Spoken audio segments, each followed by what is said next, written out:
But I want to know what is SARMs, because I see a lot of SARM now for some reason. Well, I think you can buy it online. I think it's like technically legal. I don't know if this is true or not. And I don't want to end up on the steroids YouTube channel. Like every time we talk about steroids, we end up on some YouTube channel from some steroid guy that's like, they were wrong about this. And it's like, I know, I don't take the shit. I'm just wondering.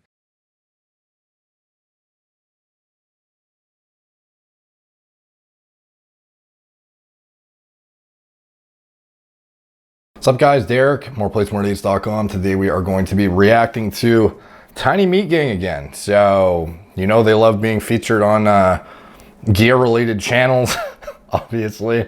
And a lot of you guys told me that at the end of the most recent episode, they were talking about gear again. And the reason I say they don't like, we all know how much they love being on these channels because they literally say in the fucking thing that we're going to end up on those channels again, which here we fucking are. So in this one, they basically talk about synthol, Tren, some other stuff. So I watched it about halfway through, so I didn't want to ruin it all for myself. So I have some genuine reactions going, and I'll give you my insight. You were talking body mods. What the hell body mods are we gonna do? That's what I'm saying. I mean, synthol? Synthol. Big ass, into our balls, fake ass. right into our ass cheeks. Yeah. I was surprised. He thought it was so funny. It's like, some of the guys look fucking ridiculous, but I didn't think it was, I don't know, maybe they've looked at some of those, some of the synthol man arms in like some of the random places in the world are quite fucking exaggerated. Like they're way too ridiculous and are not representative of what bodybuilders use synthol for. But yeah, they look pretty fucking stupid. I can agree with that. A big ass, fake ass. Let's do synthol ass injections. Get that big cake. Get that big ass cake. Dude, that'll feel like sitting on a waterbed at all times. I want a fat booty, dude. I want a big fat ass. I look good with some big giant wagon on me. You know? You know that Russian dude that has synthol in his arms is like a TikTok star? Yeah, yeah. Is he a TikTok star now? I haven't seen that kid in forever. Like he used to be in Nick's Strength and Power videos all the time, and I was under the impression the kid got like hospitalized or something, but apparently he's still grinding. And like he hasn't died yet somehow? Somehow. Fucking how? Yeah, exactly. Oh, he's got so much synthol, bro. I don't even think it's synthol. Like the amount of synthol you'd have to inject to afford that much, like you'd have to be like, I don't know how old he was, but I highly doubt it's synthol. I bet he's just injecting random oil into his arms, because that's what typically the guys that you see that have the like the stereotypical synthol arms and stuff like that, they're not even pinning synthol, they're pinning just like random oil. Like that has to get to your heart eventually, right? Or doesn't he have to have his like arms amputated at some point?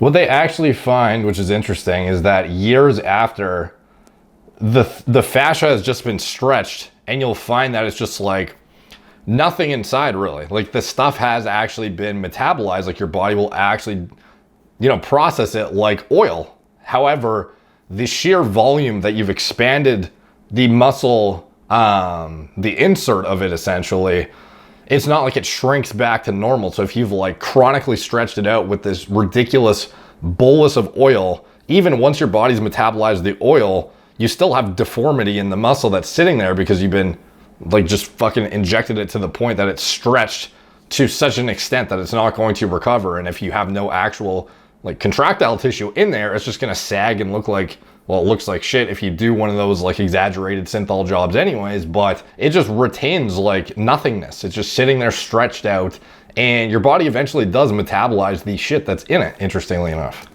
I don't know about amputated, but I think something bad will happen. But yeah, you can definitely put yourself in harm's way by using that much shit. And I'm not, you know, I'm just saying from what I've seen in the clinical literature, it just doesn't seem like your body just leaves it there. Eventually you metabolize it, but obviously don't do it. It's like no fucking shit. Most definitely. Yeah, it's gotta be bad in the long run. Let's see, long-term side effects of synthol.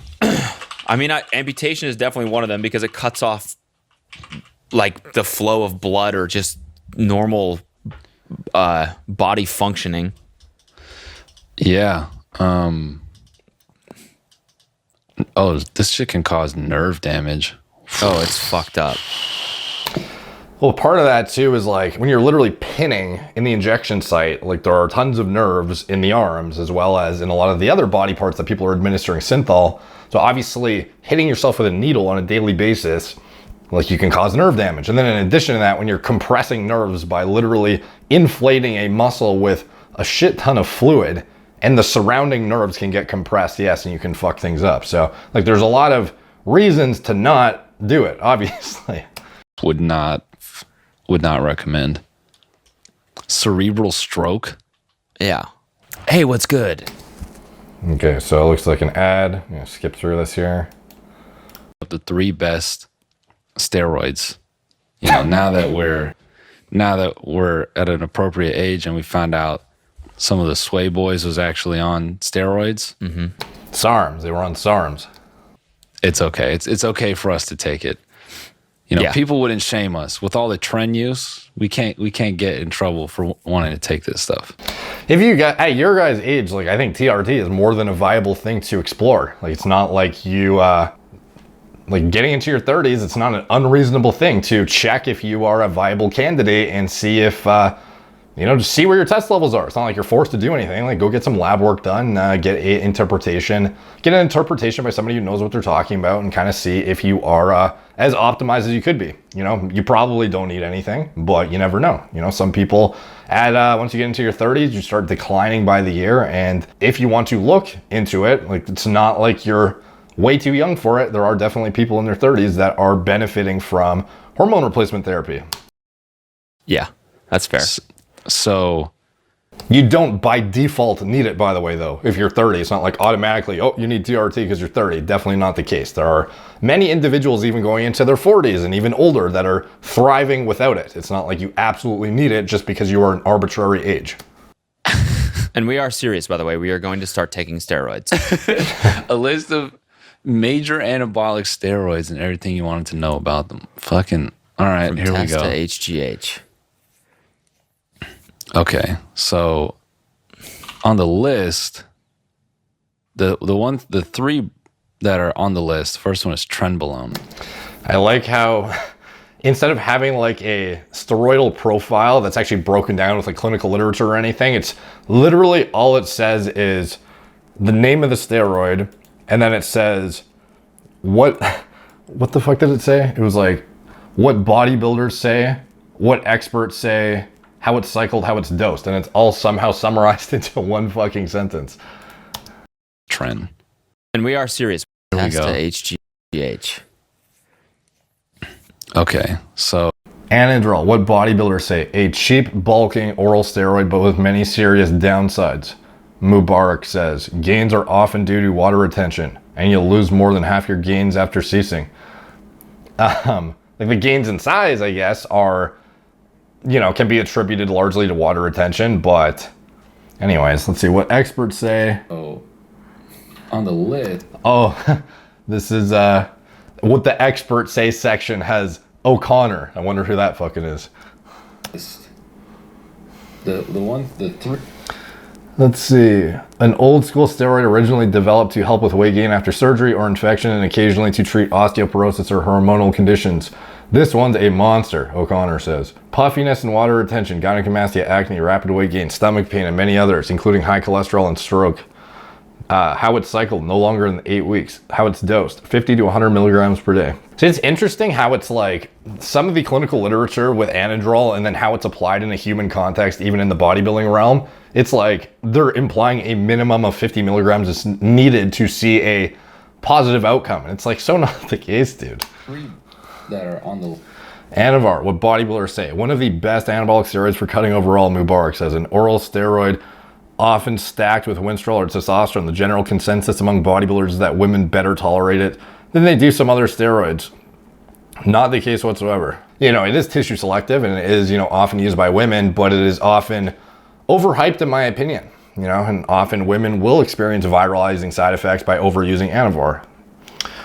What experts say, originally prescribed for, I'm not saying that you should, you know, use something else. I'm just saying of the choices for women, Anavar is pretty common, but even in that context, a lot of women are overdoing it for sure and not looking at other vectors that they can max out that have nothing to do with the androgen receptor. And they're often going as the first step to the It's just something that's viralizing when they could otherwise leverage beta-2 agonists, GH, you know, a lot of different vectors for muscle growth that have absolutely nothing to do with something that'll literally turn you into a dude.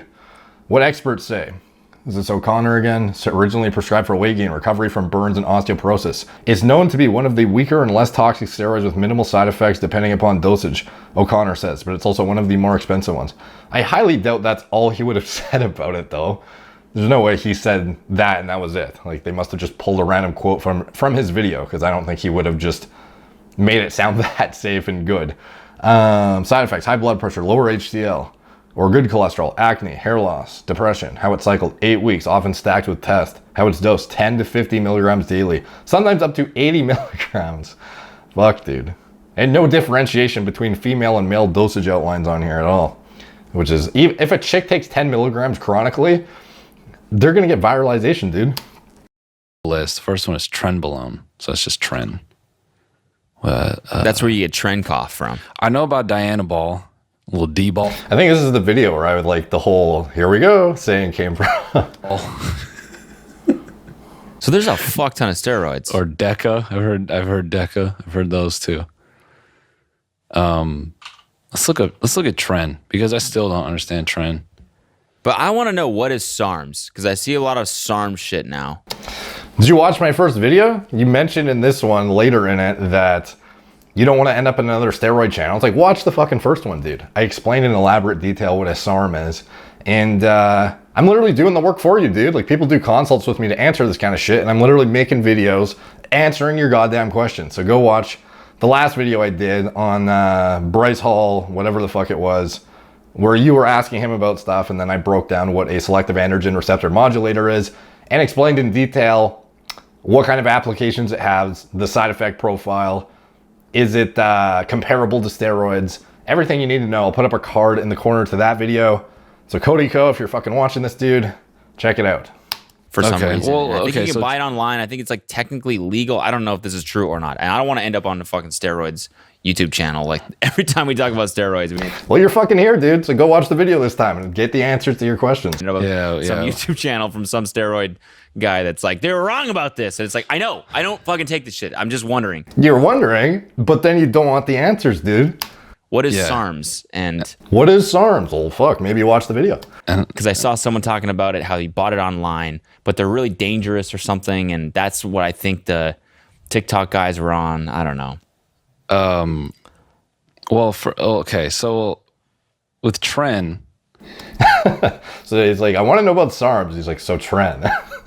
It's just shows how much hype Trenbolone has and how much unjustified hype it's gotten over the years by guys who want to claim it's the god steroid, because people who are uneducated about this stuff, the first thing they want to learn about is Trenbolone, because they hear that is like the fucking heavy duty thing that produces the best results. And in reality, it is not even the best choice of a compound in the off season, in my opinion. If you're trying to grow maximum amounts of muscle, that is not a compound I would be leveraging. To be honest, that would be something I'd reserve for a competition prep at most, personally. Considered one of the most effective steroids by bodybuilders. Tren is divided into two types: acetate and anthate. What the fuck does that mean? It helps you lose big amounts of body fat and gain big amounts of muscle mass. It will give you some aggression too. It might just make you borderline fucking insane, but that's something to note as well. Let's see what O'Connor fucking says. That's what I'm looking for. O'Connor says it causes a very hard, grainy, non-bloated effect. It's a steroid on steroids. Also, it's massively toxic and debilitating to sex. Okay. Some more anger. It's just turning you into the fucking angry emoji. I'm not angry enough. I should have told that guy when he asked for gas, no. Fuck you. How dare you confront me? You take Tren just to have a fucking just to have some semblance of fucking pushover. Stand your ground. Babe, you know what, Gary? No, I won't have that memo for you by end of day today. It's 44:30. I'm going home. It's 44. There's no way you'd answer that calmly on Tren. You'd be like, fuck you, Gary. 4:30. What's their favorite side effect of taking Tren? Well, I finally have no problem telling my brother I will not be coming over on Sunday. Sunday is my day. My brother keeps asking me for money, and I finally told him no. No more. So do you work out? No, I don't. No. No. Oh, shit. Just use Tren as a fucking social tool to stand your ground and shit. These guys are hilarious, actually. Taking Tren just to fucking... just to have the confidence to when a cashier says, how you doing? Just ending it at, I'm good. Okay. Not asking, how are you back? But in reality, the chance is more likely that you'll just be so paranoid that you fucking suck in social interactions and you're no more confident whatsoever and you think everyone is out to get you and knows some weird shit about you that isn't even fucking true. Because Trenbolone is the most paranoia-inducing compound literally fucking ever. Or even being able to say the right thing. Yeah. You know, normally in that scenario, I would say, not much. How are you? Not much. You? Oh. And then I walk away with my tail between my legs. Not anymore. Not on this Tren stuff. I confidently can answer that question with good. You know, like it's actually, I'm saying it's such a paranoia-inducing compound, but it's like the likelihood that you're going to end up with the hyper-confident version versus the hyper-paranoid version. Sometimes you might actually have a blend of both, but it's like, it's just not worth it, dude. Like the mental side effects you get from it for the body recomposition effects, yeah, they're excellent. But when you're trying to grow muscle, you don't need the significant recomp effect of Tren. You don't need to have your adrenergic signaling going through the fucking roof all day long and making you perpetually paranoid and fucking adrenaline ridden to the point that you can barely even sleep and you're sweating in your sheets and you're just a fucking mess. And you think everyone's out to get you and your fucking girlfriend's cheating on you and all this random shit that is like, would have been not even considered by you if it wasn't for this compound. You know, I'm Pretty good. I'm pretty good. Pretty good. Pretty good. All right. Wait, what was on the SARMs? Debate heats up over SARMs fitness supplement. An FDA warning letter and a raid of California companies' offices highlight issues concerning the supplements some feel are a healthy substitute for steroids. Oh, okay, so it's a supplement. Okay. What's in it? SARMs. They aren't currently approved for use in humans. Fuck yeah. Yeah, let's go. Let me get a lot of that shit. Well, it's not like Trenbolone is either. Let's go. What the fuck is this for? Yeah, is this like... Is Ketamine of the fitness world? Is this like horse training material? Like, what do they use this for? To grow lizards?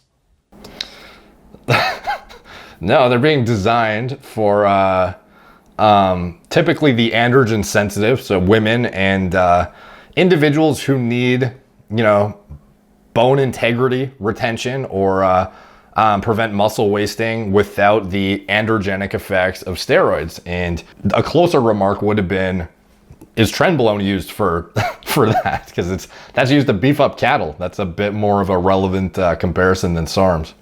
SARMs. It's a crazy name. Sounds like SARS. Androgenic steroids are known to increase muscle development, but are accompanied by a host of undesirable effects. For men, it often means acne, breast development. Oh, Yeah. Let's go. Let's go. I want some milkers.